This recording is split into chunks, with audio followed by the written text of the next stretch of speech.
Hey guys, welcome back to another Skate news video, and we got some more details or another preview for Skate Season 3, and I think this one could be really interesting because it's titled Building Skate for the Long Run.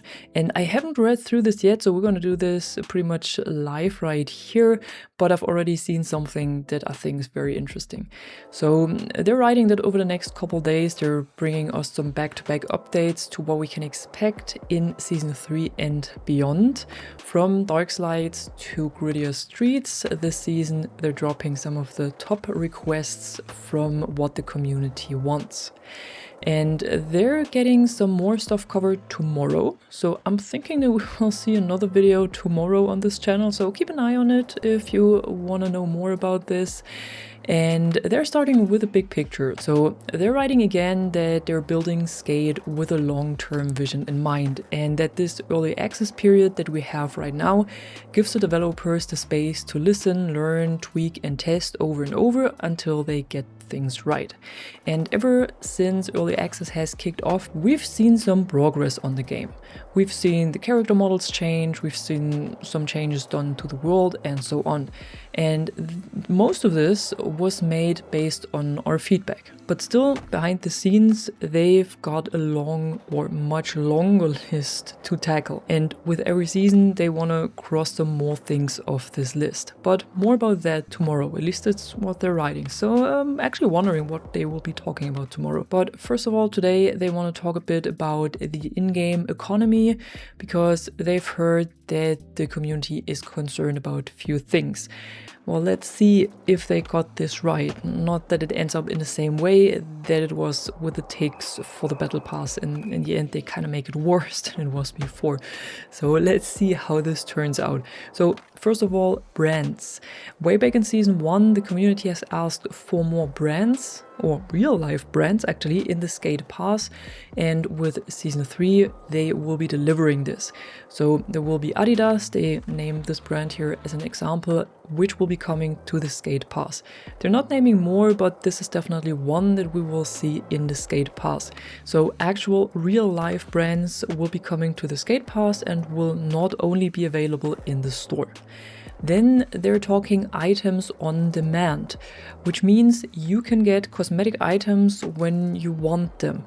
And here they're writing that they're making 200 plus wardrobe basics and in-demand items available for purchase. And they will occasionally swap out a few items here and there to keep the shop fresh, but there will be a core catalog that will grow over time and they will always be available. So they're not playing with this fear of missing out that much anymore that we have right now, where a lot of things, a lot of bundles, a lot of items are only available in the store for a very limited time, and then at some point they will return, but you never know when they will return. So this is definitely a change that I think is a good step. And they're adding more Skate Pass options. So they will be adding a new Premium Plus Skate Pass bundle to give us more options and more ticks to choose what works best for you.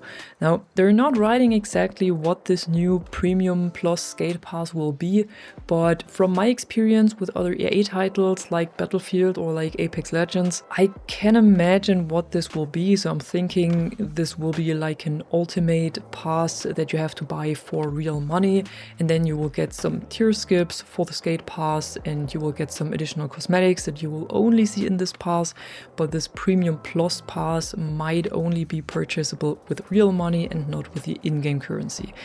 I could imagine that this is something like this.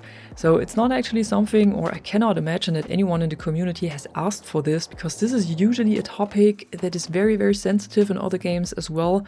But for a free-to-play game, I could imagine that they will do this. Now, getting to the very important part, or the very interesting part of this development update, we will see the tutorial island, the Isle of Grom, return to the game as an actual skatable island. So this is something that the community definitely has been asking for, because I've seen a ton of comments on my channel as well, where people said, just give us the tutorial island so we have some more space to skate.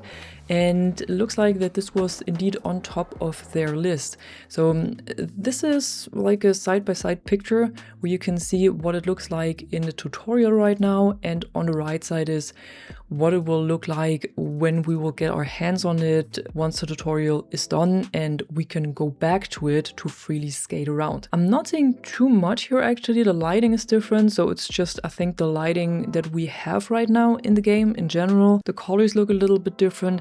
They expanded the part around the ramp right at the beginning to the right side. So the island in general will be a little bit bigger, but the rest seems pretty much the same. It does look good though, and I'm actually really happy that we will finally see a new part to this map. They're writing that in Season 3 the Isle of Grom will return. The island was expanded with a ton of new spots to skate and explore, like hill bumps, massive gaps, cool transitions, and some Skate 2 and Skate 3 inspired spillway action. This sounds interesting.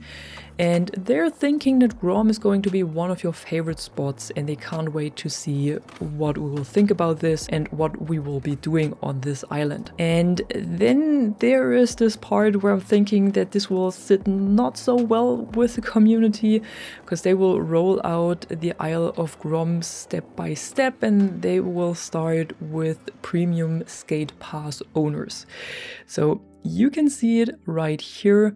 Premium Skate Pass owners will start to have access to the Isle of Grom on March 10 until April 14. And then starting on April 14th to May 5th. Oh, hey, that's my birthday, May 5th.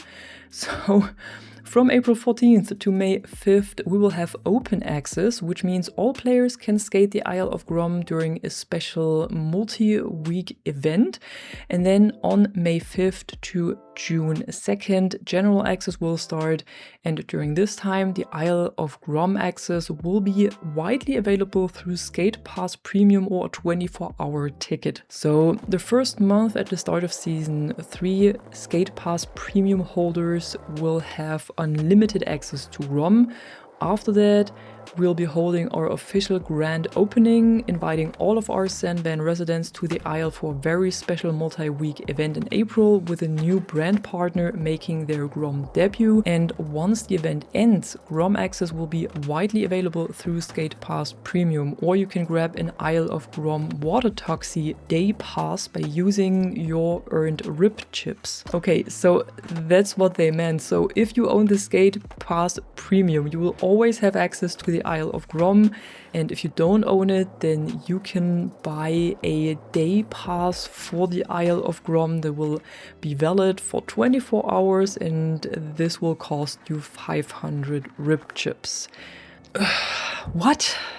Now, I have no idea why they would do this. To be honest, why would they not just make this available for everyone? Of course it's a free-to-play game, of course they want to sell their premium pass, but I honestly think that a lot of players are buying it anyways with every season.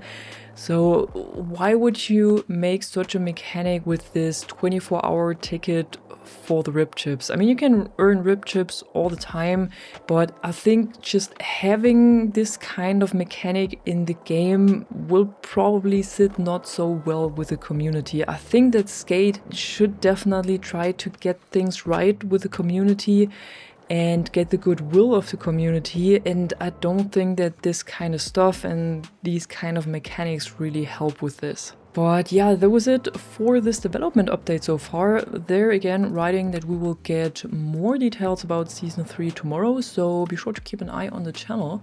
But we also got a new weekly grind episode that I did not go over so far because there's just not too much details or too much information in it, so I didn't want to make a video just because of this weekly grind episode. And since we knew that there will be some details to Season 3 anyways this week, I thought I can as well just wait, because it's not that interesting. So in the weekly grind, they're writing that we got this new package right here, Bird Blaze, in the Extrovert store. And this is actually the first skin that has like a visual effect, but that only activates when you hit a 4x multiplier in game. So you can check out the visual effect as well in the store by hitting this toggle effect button that we have on this one. And we also got our Impervitech winners. These were announced, so for the clip contest that they had, the winners were announced and they will get their, I think it's year 5 deck. And then we also had the show your fit screenshot contest, but they're still looking through this and they should be informing the winners next week. Then they also gave us a list of the bugs or issues that we can expect to be fixed in the coming weeks.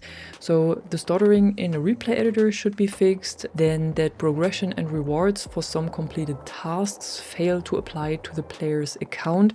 Right now, a workaround for this is to restart Skate. Then another issue is that players need to press the back button twice in order for it to work. Then there is an issue with some daily and weekly tasks where you have to do sequences with modified grabs.